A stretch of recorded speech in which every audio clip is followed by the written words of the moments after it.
We've all been hearing about the threatened cuts to many things, including the administration of community living is facing a lot of those cuts. A lot of them we still don't know about. But the one thing that kind of keeps my spirits up is that, okay, the bigger governments, whether it's the feds or the state, you know, they may not be coming through for us the way we want them to. They still might, we don't know. But what we can do is come through for each other, and you're going to hear that over and over again today. But I think the West Marin group here is the perfect example of a group coming together. So I'd like to, and I'm honored to, introduce Suzanne Sadowsky, who's lived in West Marin, as we've said, for 50 years, and she will moderate this panel and introduce her panelists.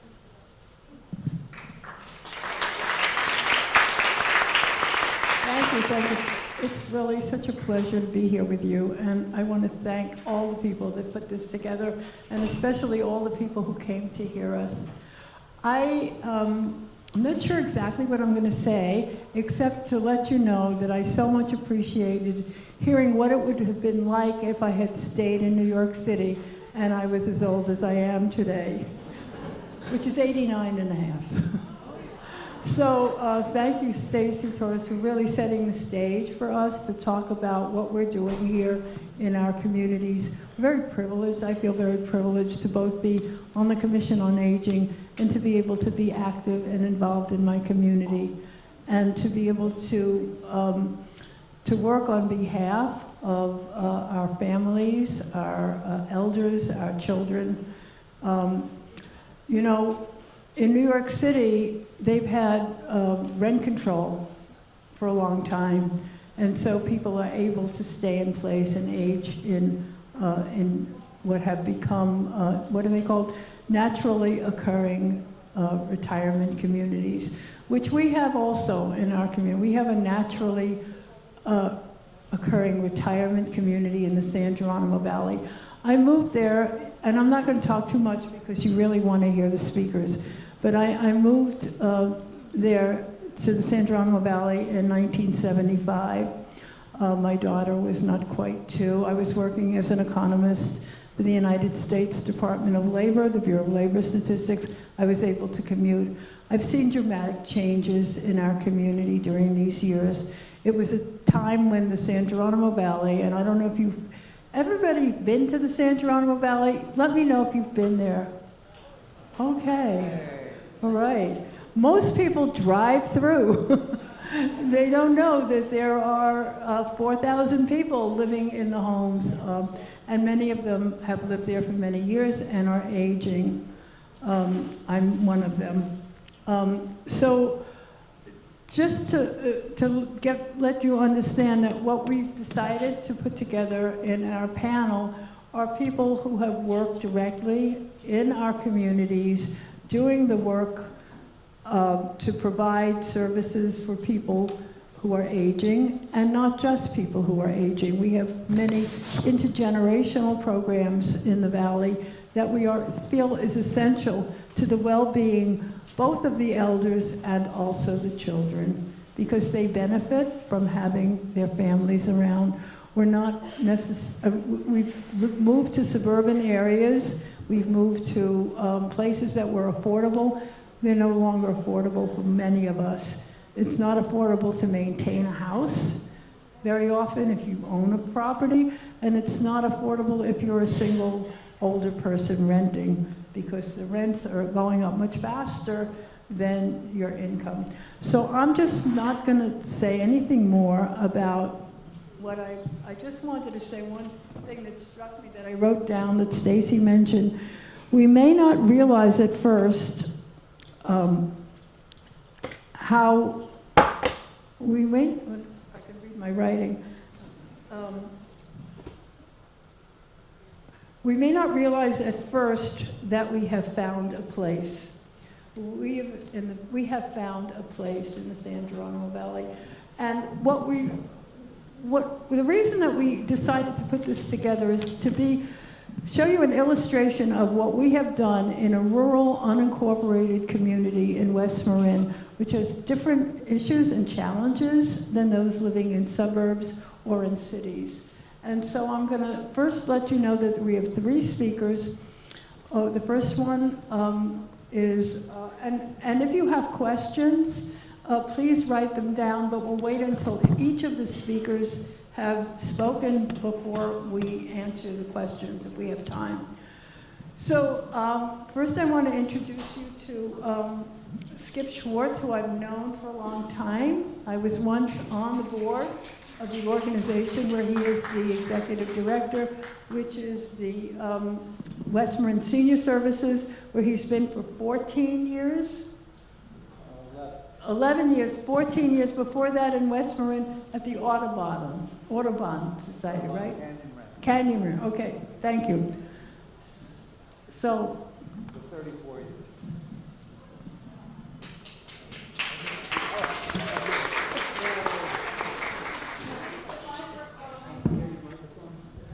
Who can't hear me? Okay, thank you very much. I wanted to thank Dr. Torres for a great presentation. I'm so glad that you're involved, and all of us seniors and the other generations of aspiring seniors are grateful, right? Hey, what a day. With apologies to Stephen Wright, the rotation of the earth makes my day. So, you know the old adage, when the past, present, and the future walked into the bar, it was tense. Okay, how do you know that it's a dad or a granddad joke? It becomes apparent. Okay. And one more, I plan to live forever. So far, so good. Okay. So now you can see what the digital world did to our slide of West Marin.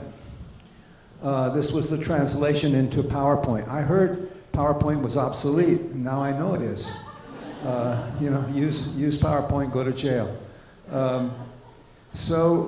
West Marin is in green, and in this case, a little bit of white, and is 65% of the county of Marin.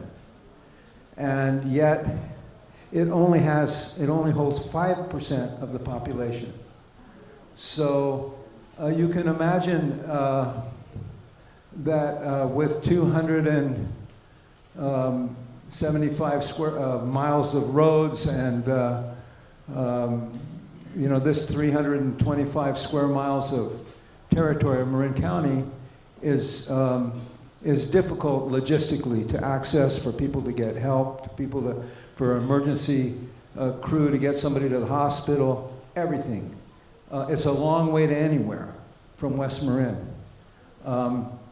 And here in what we call the urban corridor is everything from Mill Valley and Sausalito, San Rafael, Novato, and up to Sonoma County.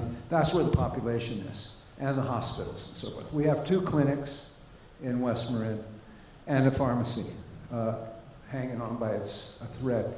And so I think Susanna said that we have 11,000 or 12,000 people in West Marin altogether. That's 5% of the 254,000 people in Marin County, more or less. And hold the mic up. And 30% of those 11,000 or 12,000 folks are over 60. And you've heard the demographics. Our older population is growing. So I think what I want to do is tell you a little bit about West Marin Senior Services. So this is our service area, all of West Marin. The San Geronimo Valley down from Muir Beach all the way to Dillon Beach. And in between to Nicasio and San Geronimo Valley and so forth. So our offices are in Point Reyes Station, but we have our case managers, we call them care managers, are spread throughout the county, northeast, south, and west, throughout the unincorporated county. This is all unincorporated. So when we talk about the villages, we're talking about usually they're housed in cities that have infrastructure and so forth. This is unincorporated, so this is all Marin County responsibility and so forth, not individual cities. All these 15 villages out here are unincorporated. And so, my friend Lucky, could you go forward a couple of slides? Or once? Yeah. Go forward, you know about that guy. Let's go one more. So this is a little bit of the service details about what Senior Services does throughout West Marin. There's Meals on Wheels doesn't come out to West Marin. So we provide, for the homebound, nutritionally balanced meals, and we try to bring them a bag of fresh fruits and vegetables from Good Earth to make people's day. It really helps a lot. A lot of people can't stand at the kitchen counter to prepare food, so it really helps to have good, healthy food. And the strategy is for our case managers or care managers to go in and to work with the clients. By the way, we don't charge for any of these services. We don't charge for any of these services. We depend on the support of our friends and neighbors and foundations and corporations and whoever might be so motivated, and the County of Marin, who helps us quite a bit. And we provide, the first thing is to do an assessment. It's a very detailed assessment, you know, many pages to find out what the status of a person is, what they need, and what their priorities are in terms of their needs. And then we develop a plan of care with them and their family and their neighbors and whatever. So this is in all the communities of West Marin. And then we continue following up with them and so forth. And one of the big elements of responsibility for us is to field questions from friends, neighbors, and family about their loved ones who are aging. They're concerned. How can they get a caregiver into the home? How can, you know, so this directing their inquiries, helping them with referrals, and so forth is a big job, and it takes a lot of time.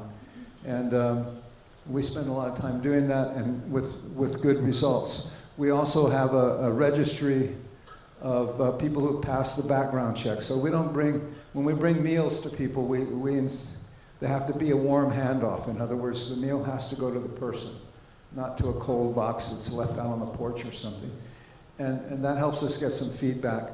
But also, you know, it's just a part of that personalized service that we're dealing with people. We want to know how they are, we want to know what they need and what they don't. So we're going to be 50 years old next year. Can we go back one? Maybe we have to go forward another one.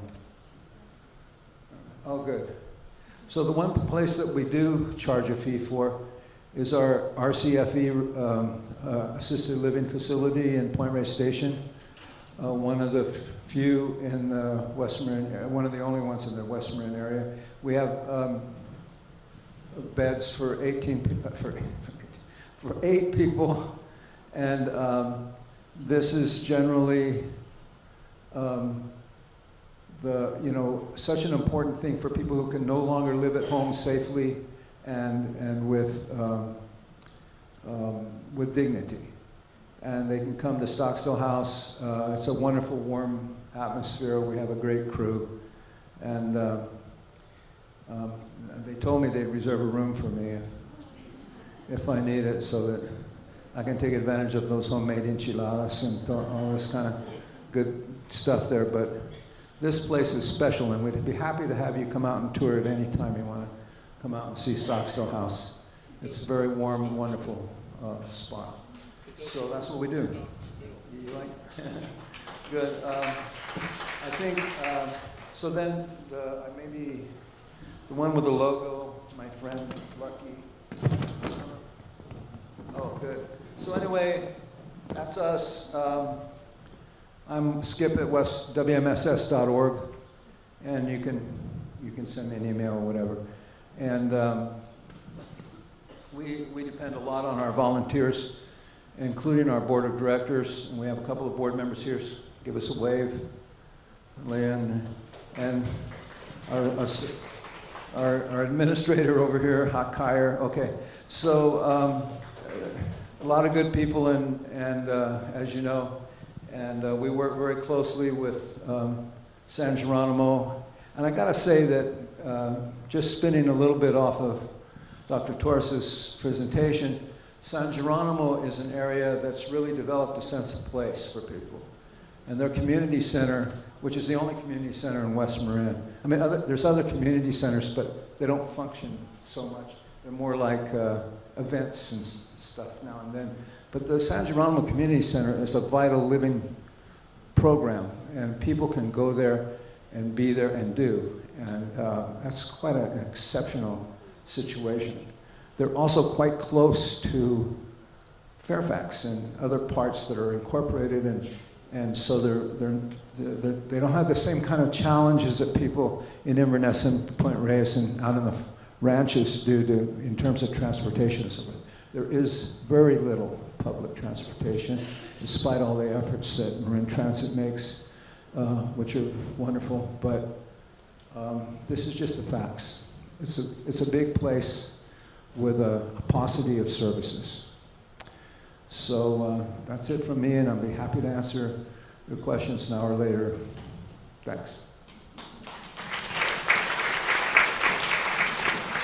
Thank you. So, thank you so much for giving us an idea of all the work that's being done by the caregivers and by your organization, which has had other services available, including memoir writing groups for people. Oh yeah, we have an online presence, and we have actually writing programs and a lot of things, including how to defend yourself against fraud and other issues like that, ongoing educational programs and so forth. Right. And I just want to mention also the logo that I have below my signature, my official signature, on my letterhead and so forth. It says aging. Everybody's doing it. So, thank you. So, the way we designed our panel is that we were going to start with the big picture, which is this big map of this huge geographic territory with all of these towns and villages throughout. So it's quite a challenge to be able to provide services that are important and essential to that people. What we're doing was kind of taking the big picture and then zeroing in. And we want to tell you what we're doing, but also as an illustration of what other small communities can do that we have been able to do in our West Marin. So the next person on our panel is going to be Alexa Davidson, and while she is younger than most everybody else in this room, she's also had more experience than many of us because of the fact that she grew up in the San Geronimo Valley and was a recipient of many of the services that have been provided by the San Geronimo Valley Community Center for people of all ages, starting with a First 5 program for children 5 and under and going up to people like me. So thank you. Thank you. You could skip ahead to the community center slide. That's the one. Hi everyone. I'm Alexa Davidson. I'm the executive director at the San Geronimo Valley Community Center. I'm so excited to be here. It's been a really interesting day so far, a lot of great information. And I want to talk a little bit about the San Geronimo Valley Community Center because I do think that we have developed a model for serving a rural community that really works. And we are a multi-service nonprofit, and we, as Suzanne mentioned, start our services with our, actually we have lots of pregnant moms who come to us initially, and then they start in our 0 to 5 programs, and they go all the way up through our older adult services. And I think that's one of the really important reasons why our community center works, is because it's not just a senior center, but we do have an important role as a senior center. But people find themselves throughout different stages of their lives at the community center, and it's a place that ages with them and that they have different opportunities to access different services as they go on and reach different stages of their lives. I really liked how Dr. Torres was talking about this concept of the third place. And the community center, and often in a rural community, a community center is the third place. I had this experience the other night where we had our art show opening, and there was 300 people at the art show opening, and I realized, I said, oh, we're the thing to do tonight in the San Geronimo Valley. And truly, we were the only thing happening in the community that night. But we play a critical role of really having dynamic sets of services available for people on a regular basis. And in our role as serving older adults, we really support the whole aging journey. So we offer both vital services for people and meaningful opportunities for connection. So people may be coming for just stopping by to grab a bus schedule or to grab different things, but they will see activities that are meant for them that they can tap into right away. And if you could go to the next slide. I want to talk a little bit about some of the services that we do offer. So we really focus on creative and engaging programs. So we were founded as an art center, and we focus on visual arts, music, lifelong learning, various opportunities, and those are the things that really draw people to our center in the first place. Right here we have Bertha, who was part of our Latino Arts Festival, and she is one of our older adults who comes to our senior congregate meal program, but also performed for our entire community and found a place for her own self-expression through our programs. Go to the next slide. We also offer a variety of different activities. So this is our Tai Chi class, but we have Mahjong programs, we have a senior tea, and memoir writing groups, peer support groups, which we'll hear a little bit more from John about. But there is something every single day of the week for older adults to tap into, to feel connected, and to really start fostering their own informal networks of support. So this group, after they go to Tai Chi, they head down the road to Jocko's Valley Roadhouse, one of our only restaurants in the community, and they have lunch and mimosas and hang out with each other and have a great time. So we're the starting point. We're the place where people can get initially connected, but then people really find their way to each other and to different support systems. And I will say that Mahjong is not just for older people. I took the Mahjong class, and now I am part of a weekly game myself, and it's very fun. I will ask you to go to the next slide. This is a photo from our congregate meal program. You may recognize some commissioners in this photo. They came to visit us one day. But the congregate meal program is a senior lunch program. It's low cost. We ask for a $3 suggested donation for people to be able to have lunch with us. And it's an incredible meal. We work with the Community Action Marin Kitchen to put on the senior lunch.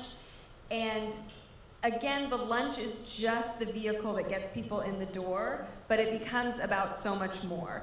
Oftentimes, the lunch runs from 12 to 1. We have people hanging out in our hallways until 4 o'clock spending time with one another. So it's a great avenue for people to connect. It's also a place where different service providers can come in and meet with our community. So when there are services that people should know about, I really like talking about those 3 A's. We want to bring those services directly to our community members rather than them having to figure out how they find or access those things, but we have the providers brought to them where they can get access. Next slide, please. One of the programs that I'm really proud of is the Elders Advisory Council, which is a group of older adults that have come together to really understand and evaluate what are the needs of older adults in our community and start working on different things to be able to age in place. And this is an extremely collaborative effort with community members. We also work with the Marin Aging and Disability Institute, shout out to Colleen Maria back there, to really think about how do we advocate for local services, how do we work together to really understand services that are needed, identify emerging needs, and really keep our work grounded in lived experience of older adults. Next slide, please. One of the first actions that our group took together was to create an older adult needs assessment. And this was a huge effort that we undertook, and we ended up serving over 500 people in the San Geronimo Valley and Nicasio communities. And that resulted in a statistically significant survey of our community members. And we surveyed people ages 50 to age 90 plus, so we had an age variety. And we really wanted people who considered themselves older adults today, but also people who will be aging into older adulthood in our community to start thinking about and to share with us what are the concerns that they're facing. And 5 top concerns were identified. So financial security. We talked a bit earlier about this missing middle, and that is really what we're seeing in our community. A lot of older adults may have their own homes, but they are extremely worried about how they're going to care for themselves as they age. Housing is another piece. So while they may have housing, they don't necessarily have safe housing. And if they're renters, they're very concerned about those prices continuing to go up. Health and wellness on a general level of really how am I going to get my physical and mental needs met as I grow older. Transportation, while we have some access to public transportation, it is infrequent and people can't necessarily coordinate their lives to be able to get to medical appointments, social appointments, and just general services that they need. And then community connection. While I think that we have an extremely connected community and most people reported that they do know their neighbors, there is still a lot of people who are experiencing isolation. Next slide. So a few key findings is that 18% of our respondents said they can't meet their basic needs right now due to the lack of transportation. So that's a big deal. 68% of people said they need home safety modifications, and a lot indicated that they don't know how to access or start that process. Related to that is that 30% of people have experienced an in-home fall in the last year. So if they don't have a safe home, then they are more likely to injure themselves at home. 29% of people said they're worried about cognitive decline, and many fear becoming a burden on their families, yet only 16% felt that they had caregiving options outside of their family. There was a report of really strong community ties, and most people know their neighbors and are involved. Still 37% said they feel lonely at least some of the time. Next slide. So let's talk a little bit about the rural realities. So being in West Marin, we've often had to solve our own problems. So we have to get scrappy. We are an often overlooked population because we're a small population. However, we have extremely varied and complex needs. Historically, sometimes larger countywide initiatives would miss us completely, although we're seeing a lot of improvements with that, with specific funding that's been identified for rural community needs. Specifically, we are part of the Rural Senior Center activities and work very closely with the county to address those needs. But we've had to get scrappy and creative, and it's been something that we're actually extremely proud of. We can solve problems really quickly because we've done it before. But we know that there's also a better way forward. And there's a different version of this story that already exists. And so when larger urban-based organizations collaborate with us, we actually see real impact. And the key to this is that we don't need services created for us. We need services created with us. And what we see is that even well-intentioned efforts by larger organizations or countywide organizations, they miss this idea that our community members, they want to call our front desk and they want to talk to POCO, the person that they know, to get them signed up for the program. And so we have to work together to be able to bring some of these more established services for older adults into our community. And without local service integration, even the most well-meaning services will go unused by West Marin communities. So while I have this audience and the people in this room, this is an invitation to really be thinking about West Marin by working with your local partners in West Marin. And there's some great projects that are already in place that really embody this spirit. So we are working on a volunteer transportation program, really thinking about how we match people who need transportation with volunteers who want to provide rides. And we've been working with Vivalon's transportation department to think about how do we actually coordinate with them to be able to bring those services locally. Additionally, we're responding to what we heard in that survey around home modification needs, working with the Marin Aging and Disability Institute, with Habitat for Humanity, and with other local partners to start addressing and assessing local homes for safety. So what I want to close with is that we are strong, we're nimble, we're trusted, and we're deeply embedded in West Marin. And at the same time, we're too small to have to create every single service ourselves and to do it alone. And so we have an opportunity to scale impact to really make sure that everyone in the county is being reached by working together and building those bridges. So thank you for having me today. I'm excited to talk to many of you after this and to think about how we can continue to bring services more close to West Marin. So be sure to write your questions down because we will have some time afterwards. And now I want to turn the rest of the program of the panel over to John Gunnarsson, who I've had the pleasure of working with on the Elder Advisory Council and also on the board of the Two Valley Community Land Trust. And go for it. Okay, thank you, Suzanne. First slide. Back one. There we go. I'm really, as we talked about for the large picture going down, I'm the case study. I am an older adult, 76 years old. I've lived in the San Geronimo Valley for 43 years. This is my connections, my community. First, community organizations. With Suzanne, I'm a member of the Elders Advisory Council, one of the steering committee members. I'm involved in the Two Valleys Community Land Trust as a board member. These are, as Dr. Torres in her book talked about, these are weak ties.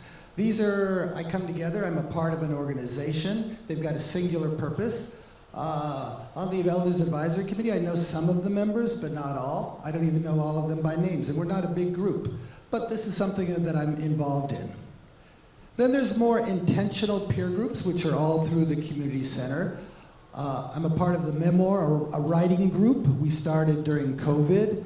We meet every 2 weeks. We share our writing. We meet for about 2 hours. We discuss it. We're all older adults, so we have many shared experiences. I also learned together with Alexa during COVID to play Mahjong. That was taught at the community center. I have a group that meets every Thursday night. And so we come together as a group, and we know each other, and it's intentional. Growing Old Gracefully, our GOG, we have 2 groups in the San Geronimo Valley. Suzanne's in one group that's been in existence for 6 or 8 years, I believe. I've co-facilitated a group that we are now in our 2nd year, and I'm going to talk more about that. This is a peer support group. I'm going to use that as an example of community. And then there's social groups. I'm a part of a circle of 10, which is 5 couples, 10 people that started in existence, I think about 5 or 6 years ago. Originally, we were all living in this town of Woodacre, and we were all focused on climate change. We would view videos, discuss it. We've become a group of meeting about once a month. One member passed away, so we're now a group of 9, but we still call ourselves a circle of 10. Happy Hour group. This is another group of 8 friends. Most of us have known each other for 40 years. We meet together every couple of weeks at somebody's home for lunch, for dessert. We discuss. During COVID, we got together weekly, and we become very intimate. And then I have a group of 5 men friends that also became very close during COVID. Originally, we were all related to my field, early childhood education. We're a diverse group. Reza's from Iran, Tony is from Puerto Rico, Enrique and Antonio are from Mexico. I'm the token white guy. And during COVID, we met every week. And then that's kind of drifted away, and now because we're not even all in the Bay Area, when we come together as good, close friends. This is an example of where we have really strong ties, where we know each other, we share. In all 3 of these groups are life issues, and we're very open. So next slide, please. So Growing Old Gracefully, GOG, as we affectionately refer to, each group has 12 participants. In the group I facilitate, there's 7 women, 2 men, 63 to 84 years of age. We meet weekly, every Thursday for an hour and a half. And our format during that time is brief announcements. We all check in for just a couple of minutes, what's going on in our lives. But then we have a meaty discussion for around an hour where we talk about the issues of growing old gracefully. We try to end with some acknowledgments and a one-word checkout. So what do we talk about? Next slide. We originally brainstormed both the advantages of aging and the challenges of aging. So we take each one of these topics for 2, 3, 4 weeks and we talk about it in depth. So, for example, under the advantages of aging, we looked at spiritual growth and different people's perspectives of it. We talked about art and creativity and how we have the freedom. We have several artists in our group who this was their forte and went very much in depth with it, and others who felt they were not as artistic. But we played around with how can we become more creative. Our challenges of aging, of course, are the more meaty, difficult topics, especially the topic of, for example, dealing with possessions. We all have too much stuff, and how we're handling that and trying to winnow it down. What are the strategies we use? How do we let go of possessions in our lives? So that was a very, very key. We've gone through all of these topics, as I said, 2 to 4 weeks on each one of them. And it enables the group to come together and support each other through that process. So next slide, please. So this is our GOG group. There's 11 of the 12 participants right there. When on the sides, during the creative process, we each used natural materials and made a self-portrait of ourselves. I'm the lower right next to Suzanne. It looks just like me, right? But that was a part of the process that we gained together. Okay, next slide. So I want to spend a little bit of time talking about these intentional peer groups that are so important to me and what seems to be the characteristics of them. First, we have diverse participants, gender, age, background. In our GOG group, one of the guys, was a lawyer. He has a big home in Nicasio, very wealthy. We have one person right now in our GOG group who's homeless.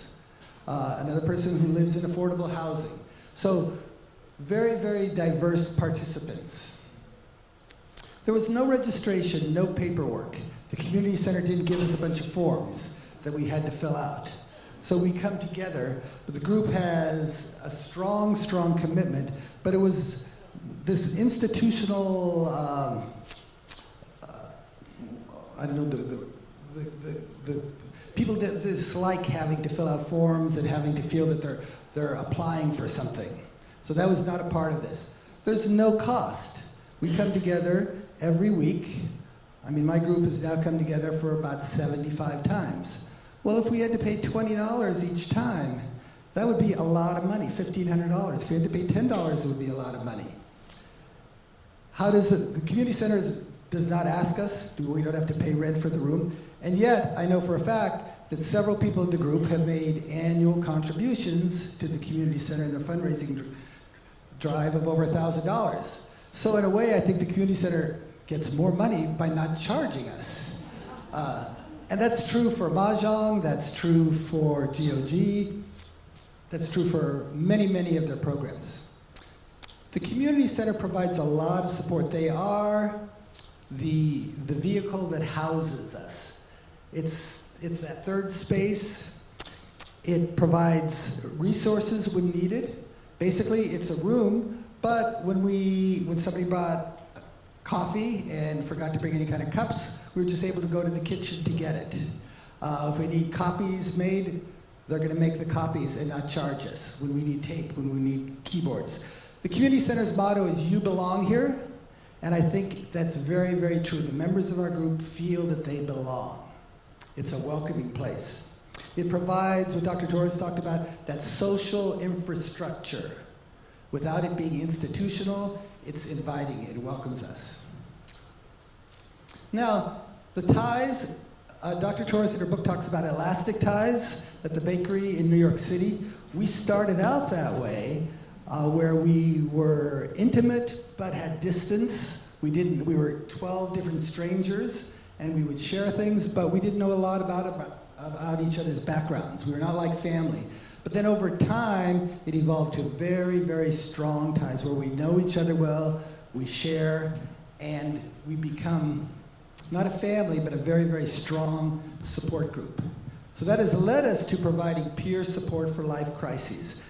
And in our GOG group, just within the year and a half, one of our members was evicted from his home. He ended up living in an unheated trailer. All his possessions were in his truck. He ended up in Marin acute care. His truck leaked during the big rains that we had. And what happened was our GOG group, we came together. We went to his truck, we opened it up. Somebody said he could park it on my land. We took all the stuff out, we sorted it, threw stuff away, we dried it out. We then made contributions ourselves, voluntary contributions to replace his windshield, to give him some additional money. Yes, that could have been provided by a program through the community center or some agency, but this was done by our group. Right now, another member of our group is involved in a court case with restraining orders within her housing situation, and the lawyer in the group is supporting with her. So we provide those resources that an outside agency could provide, but we're doing it informally with the support from their peers. And another important part is the environment that the community center provides, which is the living room for us. And indeed, it's called a living room. Next slide, please. So this is where we meet. Kind of looks like your living room with a lot of furniture in it. It's not a classroom, it's inviting. So this is where we meet at GOG. We pull in a couple additional chairs. This is also where the writing group meets. This is also where the Mahjong group meets. So it's a welcoming environment. And even if the community center is closed, we can go there. We don't have to have a staff member present. So it works very well. It's providing a container, it's providing a vehicle for the power of community. Thank you. So how much time do we have, and do we have time for questions? Where are we? Yeah, you have 5 minutes. We have 5 minutes. So the community center has provided the place where we can go. In the old days, it used to be the churches or the synagogues where people would congregate. Or if they had children in school, it would be at the school PTAs or at the sports team. So now we're at a time in our lives when we have to recreate it for ourselves as older people. So there are some questions that have come up, but the community center provides the place that we can go. But it also takes a kind of creativity and an incentive for people to step out of their comfort zones and begin to create something. It's mostly volunteer run, most of these programs, but the support that we get from the community center to provide a place and dessert is really essential to bringing people together. We have the most well-attended congregate meal in all of Marin County, despite the fact that we're so far away from many of the other locations. People come, and people come from elsewhere. So you have some questions for us? 2 questions. Okay, the first one up here. For you, Alexa, how best can nonprofit service providers support West Marin services and collaborate with West Marin Senior Services and SGCS to enhance impact? San Geronimo Community, what is SC? That's a great question. I think that the thing that's most impactful is when larger organizations or countywide organizations are thinking about programs that are intended to serve the entire county. include organizations like ours in the initial conversation of submitting those grant applications or responding to those RFPs, and really think about how we're incorporated into the planning from the very beginning. Because then that allows us to not just be like kind of an add-on at the end or be like, oh, we're going to collaborate with West Marin, but there's really specific steps that we've outlined that we're leading, that we're saying, hey, this is going to work for us and for our community, and this is how we'd like to be involved. So I think that there's a just kind of an initial relationship building and outreach to be able to connect with us from the very beginning, to be able to steward that impact.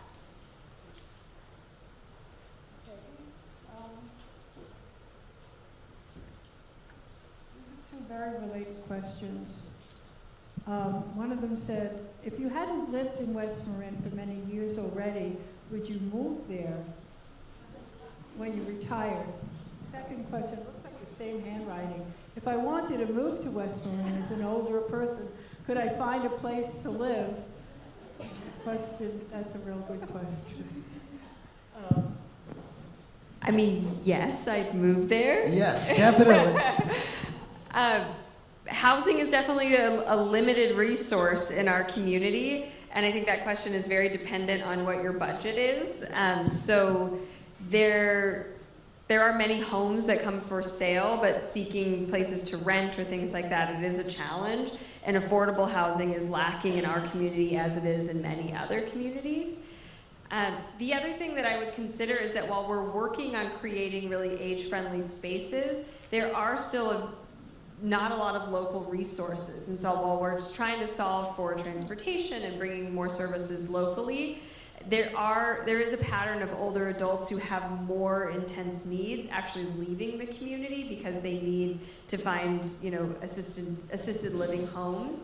And so we're trying to address that through this continued service providing, but it's really an assessment of kind of what are the specific needs that you need. And while we're going to try in my lifetime to create those services locally, there isn't everything that you need right there. So it's knowing if you're going to be able to access those things through other avenues. I'm going to ask John, because he's on the board of the Two Valley Community Land Trust, and he can speak directly to the housing crisis that we have in the valley. Yes, we do not have enough housing, affordable housing, but I will say it is a wonderful place to live with a great community. I'm a strong advocate for it. You can hike. If you want to get involved, there are so many opportunities. The valley has the highest percentage of seniors of older adults anywhere in the valley. What is it? Anywhere in the county. 30% of the people are 60 and over in the county. In the San Geronimo Valley, it's 45% of us are 60 and over. And originally the valley was, a lot of people came from the Haight-Ashbury in the 60s. So there's a lot of creative people. And some people are definitely want to be isolated and hermits, but a lot of people are there because they want community. And I think you can get involved through the community center and create ties at any stage in your life. I think it's.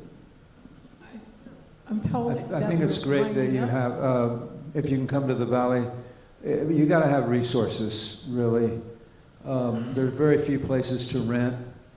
And we're trying to address that at the Coast Guard and other places with affordable housing and with the land trusts, but it's few and far between. Also, just like with in-home support services,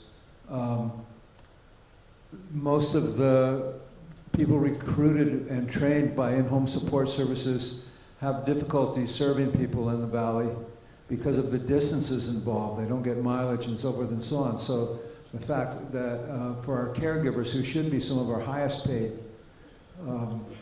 members of our society, they're on the low end of the scale. And so that makes, everything's fine if you're relatively healthy and have a good support system, but otherwise it can be really rough. So I wanted to offer a counterpoint to that. The thing about the rural situation that the county and I talk about a lot is it costs more to do anything in the county. It costs more for for West Marin, Right. for transportation, for almost anything in a rural area. So yesterday I spent the day listening to the Marin County Board of Supervisors budget hearings. And of course, we're all aware of the cuts that are coming to social services from the federal government. So as you see, the work of our local nonprofit organizations is so essential for us to be able to sustain our lives here and to be able to have people age and at all ages to be able to thrive. So support your local NGOs. It's really, really important now more than ever.